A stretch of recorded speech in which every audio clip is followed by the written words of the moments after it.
Hello and welcome to Indus News Live from Islamabad. I'm Hira Mustafa and these are the headlines.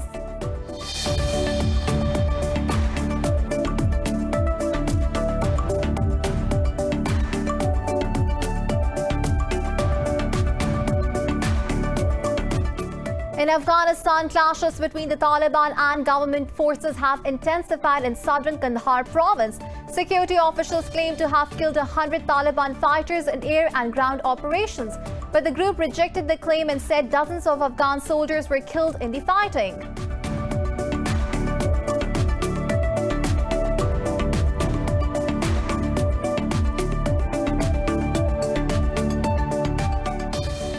Prime Minister Imran Khan says security forces have foiled India's attempts to trigger sectarian conflict in Pakistan. Khan was addressing Gilgit-Baltistan's 73rd Independence Day parade in Gilgit. Khan said Prime Minister Narendra Modi's government is the most extremist and Hindu supremacist in India's history.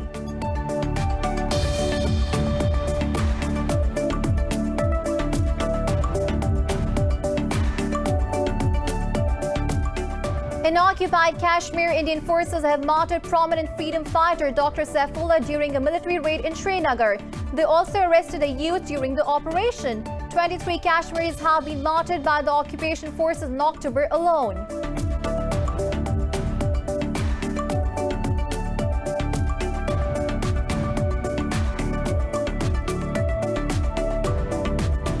Turkey says Azerbaijan has so far liberated 193 settlements from the Armenian occupation amid heavy clashes over Nagorno-Karabakh. Azerbaijan's defense ministry says Armenia has once again targeted civilian areas with artillery and missiles.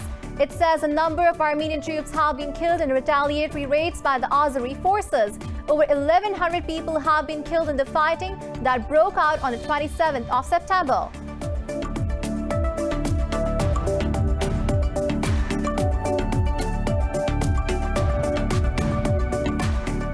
In the Philippines, at least 10 people have died and 3 others missing after Typhoon Goni hit the country's main island of Luzon. Goni is the most powerful storm to hit the Philippines since Typhoon Haiyan killed more than 6,000 people in 2013.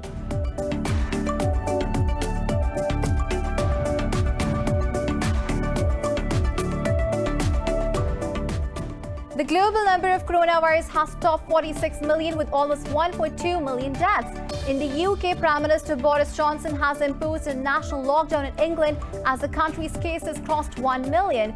India has reported nearly 47,000 cases and 470 fatalities overnight, raising the death toll to over 122,000. In Pakistan, 17 people have died overnight, taking the tally to 6,823.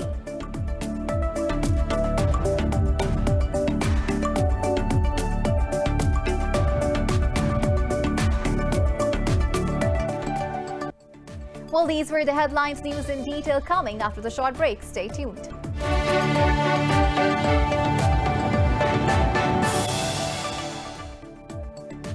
Welcome back, and now the news in detail. In Afghanistan, clashes between the Taliban and government forces have intensified in Kandahar despite the ongoing peace talks in Doha. Security forces claim to have killed 100 Taliban fighters in air and ground operations, but the group rejected the claim and said dozens of Afghan soldiers were killed in the fighting. It said a number of military posts and bases have also been captured. The violence has displaced a large number of residents in Zehrai and Aurangabad districts. This comes despite repeated calls for a reduction in violence amid efforts to end the decades-long war in Afghanistan. Prime Minister Imran Khan says security forces have foiled India's attempts to trigger sectarian conflict in Pakistan. Khan was addressing the 73rd Gilgit-Baltistan Independence Day parade in Gilgit. Khan said Prime Minister Narendra Modi's government is the most extremist and Hindu supremacist in Indian history. The Premier said Muslims living in India do not have equal rights. He said the government gave provincial status to Gilgit-Baltistan in line with UN resolutions. He paid tribute to the Gilgit scouts who made sacrifices to liberate the region from Dogra rule. Gilgit-Baltistan Governor Raja Jalal Hussain Makpoon said the federal government is making serious efforts to bring this region in the mainstream. In occupied Kashmir, Indian forces have martyred prominent freedom fighter Dr. Saifullah during a military raid in Srinagar. They also arrested a youth during the operation. 23 people, including a woman, have been martyred by the occupation forces in October alone. The occupied valley has been under a curfew since India revoked its autonomy in August last year. Turkey's defense ministry says Azerbaijan has so far liberated 193 settlements from the Armenian occupation. Over 1,100 people have been killed in the fighting over the Nagorno-Karabakh that broke out on the 27th of September. Azerbaijan said Armenian forces once again targeted its civilian areas with artillery and missiles. The Azeri Defense Ministry said a number of Armenian troops have been killed in retaliatory raids by Azeri forces. Meanwhile, President Ilham Aliyev said Armenia has admitted defeat in the conflict by seeking security aid from Russia. Earlier, Russia pledged to provide military assistance to Yerevan if the fighting reached the Armenian territory. Iran says it does not seek to compete with other existing peace efforts over the Nagorno-Karabakh conflict. In an interview, Foreign Minister Javad Zarif said a temporary ceasefire in the ongoing conflict is unlikely. Zarif said Iran's plan aims to end the occupation of Azeri territories and underlines the protection of civilians. He said ceasing hostilities and initiating dialogue with the help of influential countries are other proposals of the plan. Zarif said Iran is waiting for Azerbaijan and Armenia to share their viewpoints about its peace plan. Meanwhile, Foreign Minister Mevlut Cavusoglu said Turkey will continue to support Azerbaijan against Armenian aggression. In the UK, Prime Minister Boris Johnson has imposed a national lockdown in England. The country's COVID-19 cases have topped 1 million, with over 46,000 deaths. The global number of coronavirus infections is nearing 46 million, with almost 1.2 million deaths. More details in the following report. The second wave of COVID-19 is devastating countries around the globe as governments struggle to save lives and livelihoods. The death rate per million infections in Latin America is now rising significantly. The US is going through an unprecedented surge, breaking the record for most daily cases twice this week. But President Donald Trump is adamantly pushing states to reopen schools amid surging cases across the country. Get back to school. Open up this state, Governor. Open up this state. And don't take advantage of those ballots, Governor. Don't do it. Don't do it. We will terminate the virus with science, medicine, and groundbreaking therapies and cures. With the coronavirus exploding in Europe, healthcare systems in the region are once again being tested to their limits. Austria, Portugal and Greece have announced new restrictions in an attempt to curb the spread of COVID-19. Protesters who came out against restrictions in Spain clashed with police as economic strife grips the country. In Italy, thousands gathered in Rome to ask the government to give workers a universal income to overcome the crisis. If the government closes us, we need to receive an income. The government should give financial support to the people who have to choose whether to work or get sick. The best option would be to take care of the services that have been denied so far and not to delay the financial support again. Meanwhile, for the first time since the pandemic started, Australia has reported 0 cases in the country over the past 24 hours. In India, the Health Ministry has reported nearly 47,000 cases and 470 fatalities overnight, raising the death toll to over 122,000.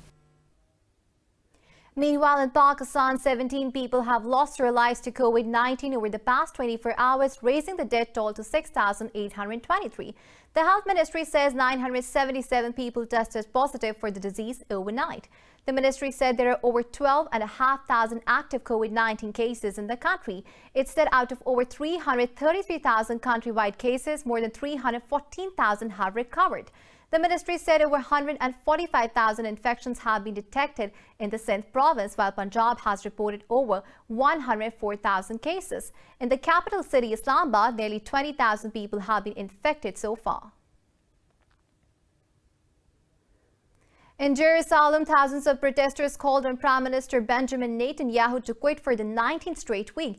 Demonstrators cited Netanyahu's terrible handling of the COVID-19 crisis and corruption charges. Protesters gathered outside the Prime Minister's residence, blowing whistles, waving signs and flags. Police say they have arrested 6 demonstrators. Israel is witnessing a rise in protests as COVID-19 cases in the country surge once again. The country is facing a recession as a result of the pandemic, with unemployment rate hovering above 11%. Every week, and we say our words here against him, and we just expect him to go, but he will not go by himself. We have to take him down, and slowly we'll appreciate that the country is actually against him, and he has to go, and he has to go to prison through the court, in a court that will actually determine how many years he has to serve for all the corruption that he's involved in. Clashes have erupted between protesters and police in the southern Iraqi city of Basra. This comes after security forces removed concrete walls and dismantled protest tents. Authorities started clearing the road leading to local government offices. The road was closed since mass anti-government protests erupted a year ago. Dozens of protesters gathered to prevent the removal of tents and threw stones at security forces. Riot police fired tear gas and live ammunition in the air to disperse the crowd. Local security said some forces suffered light injuries while several protesters were detained. Algerians are voting on a revised constitution that the regime hopes will finally neutralize a protest movement. President Abdelmajid Tebboune and the powerful military pitched a new draft. The proposed reforms limit president and MPs to 2 terms, allowed to create a new anti-corruption body. It will make the changes made after protests brought an end to President Abdelaziz's 20-year rule. Prime Minister Abdulaziz Jared has said the reforms will put Algeria on the right path after years of deviousness. To win the referendum, either the yes or no camp needs at least 51% of the vote. Georgia's ruling party and a grouping of opposition forces have both claimed victory in Saturday's parliamentary elections. Rival exit polls showed contradictory results, sparking fears of political instability. The ruling Georgian Dream Party said it has won the elections for the 3rd time in a row, while exiled former President Mikhail Saakashvili claimed opposition parties scored a triumphal win. A pro-government exit poll said Georgian Dream led elections with 55%, but a pro-opposition exit poll suggested opposition parties garnered 52% of the votes. In Ivory Coast, 5 people have died and many others are wounded in election day clashes in the strongholds of the opposition. An opposition candidate claimed 12 people had died without providing details. Voting took place yesterday with President Alassane Ouattara seeking a 3rd term that his opponents say is unconstitutional. Results are expected later today. Fearing violence, many stayed at home as the streets of the country's economic engine, Abidjan, remained quiet. Some areas did see violence and the atmosphere remained tense ahead of partial results. Over in New Zealand, Prime Minister Jacinda Ardern's Labour Party has signed an agreement with the Green Party to form a government. In the October 17 general elections, Ardern delivered the biggest victory for her party in half a century. Labour won enough seats to govern alone, but Ardern said she wanted to draw on shared goals and expertise on environmental and well-being issues. Under the agreement, the Greens are obliged to back the government over decisions made in their portfolios. Otherwise, they are entitled to take a different position on issues. This agreement is unlike any other. It does not require consensus to be formed.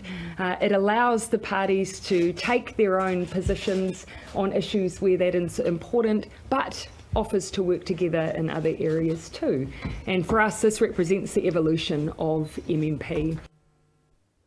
Prior to the October election, the Labour Party was in a governing coalition also with the Greens and New Zealand First.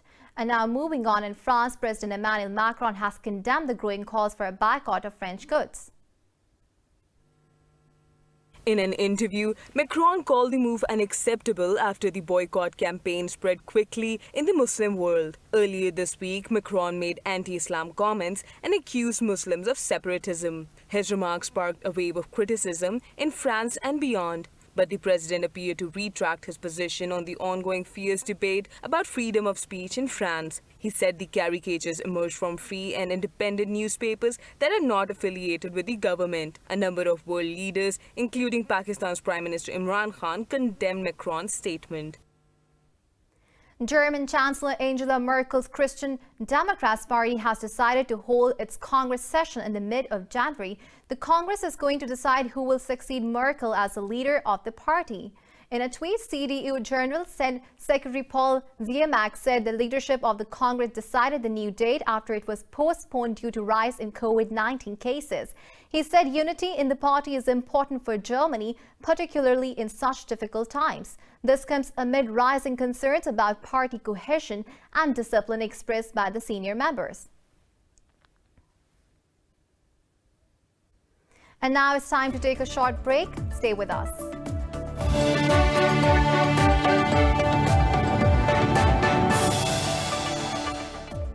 And now moving on with the U.S. election less than 3 days away, President Donald Trump and Democratic rival Joe Biden have taken to the battleground states in the Midwest. Trump rallied in Pennsylvania and Biden targeted Michigan on their path to the 270 Electoral College votes needed to win the White House. More in the following report. With pre-election voting at unprecedented levels and a raging pandemic, America is gearing up for an election unlike any other. Rivals Donald Trump and Joe Biden stepped up their incendiary rhetoric and scathing attacks in a last-ditch effort in swing states. Addressing a small rally in Newton, Pennsylvania, Trump mocked Biden for his criticism over COVID-19 response. Trump took aim at a recent Supreme Court decision allowing mail-in ballots postmarked by Election Day to be received later in Pennsylvania and North Carolina. Horrible decision that they made. We're going to be waiting. November 3rd is going to come and go, and we're not going to know.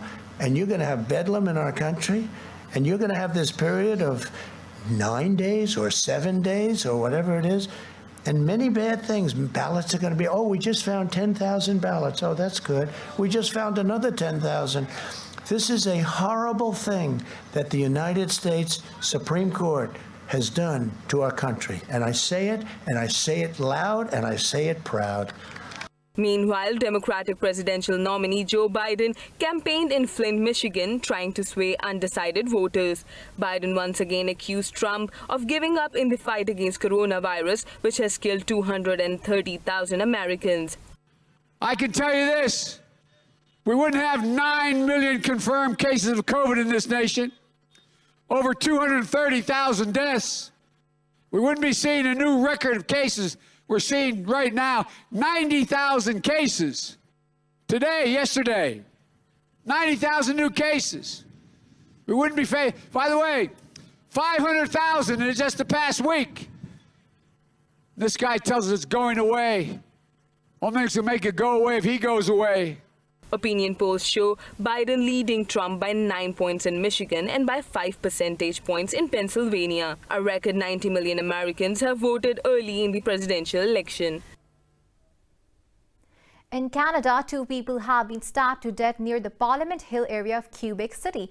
Officials say 5 others wounded have been transported to a hospital, but there is no word on their condition. At a press briefing, a police spokesperson said the motivation behind the attack is yet unknown.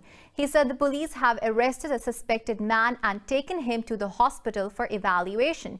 Police have instructed the citizens to stay indoors despite the arrest of the suspect. And Saudi Arabia has allowed international pilgrims to perform Umrah after a 7-month pause due to COVID-19.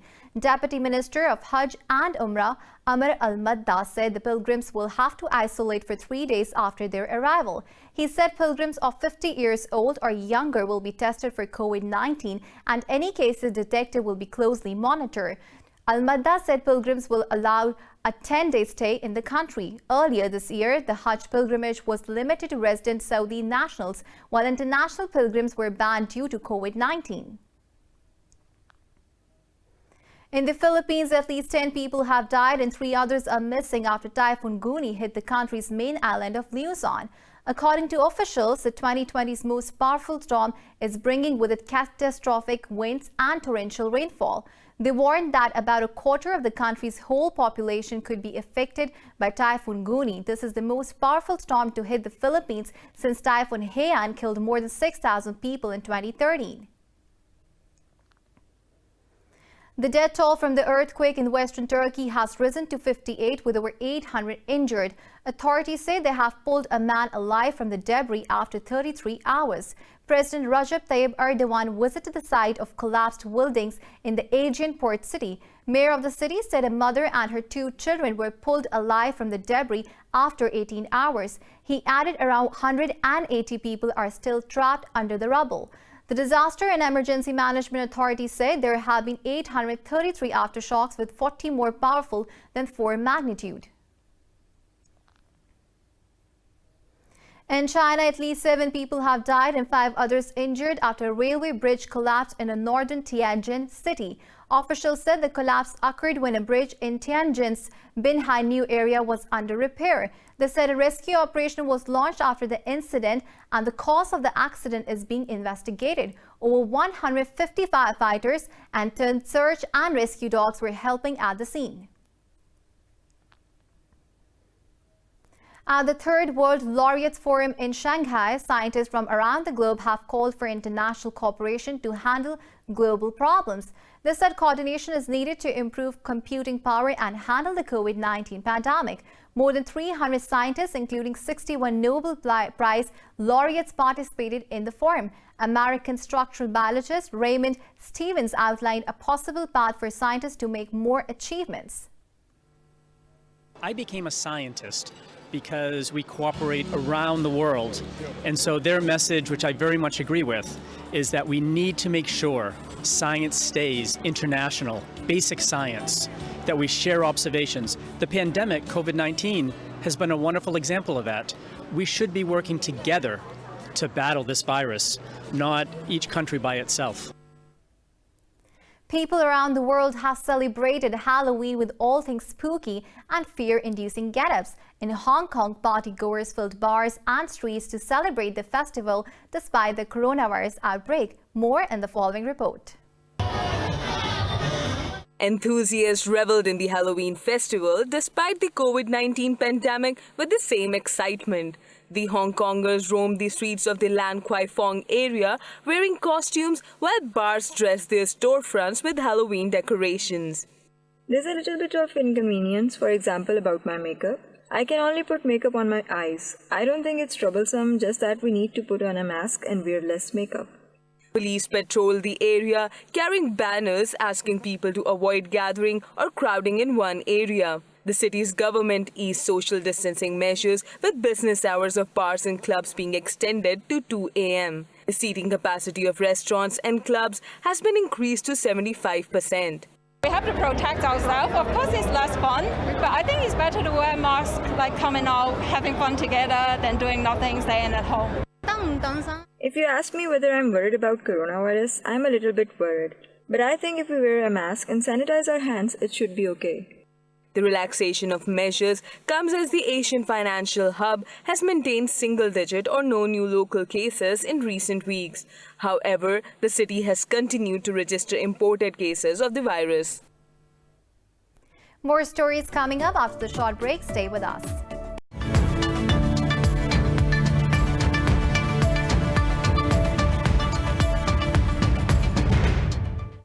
Most Middle East equities have declined as traders reduced risk before the U.S. election. Investors' concerns grew over rising pandemic lockdowns and declining oil prices. Leading the losses, Dubai's DFM General Index dropped 1.5%. Saudi Arabia's Tadawul All-Share Index has fallen 0.5% further after sliding 7% last week. Saudi Aramco's shares also slipped 0.5%. Equities benchmarks in Kuwait retreated over 1%, while bourses in Abu Dhabi shed 0.5%. Bucking the trend, stocks in Doha, Qatar have inched above the flat line.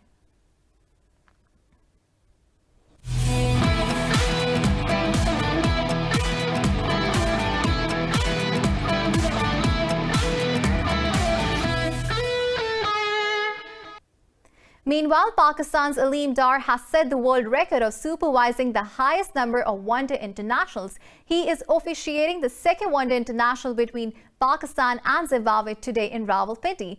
Dar broke South African Rudy Kurtz's record when he stepped out for his 210th match in the format. He already holds the record for officiating in 387 international matches as well as 132 test matches. In a statement, Dar said it is a matter of great honor and that he had never thought he would get this far.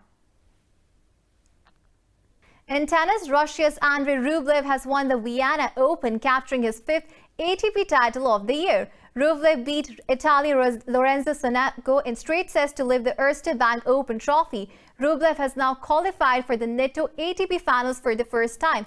The Russian has won 19 of his past 20 matches and owns a 50-match winning streak at ATP 500s.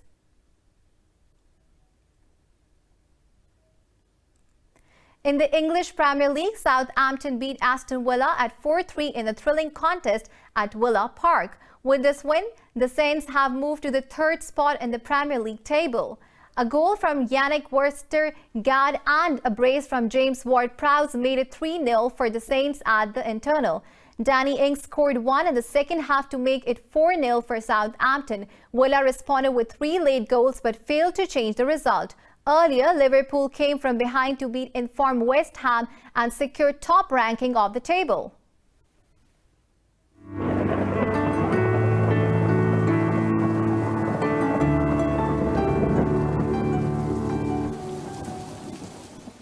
And now it's time to have a look at the weather update across the globe.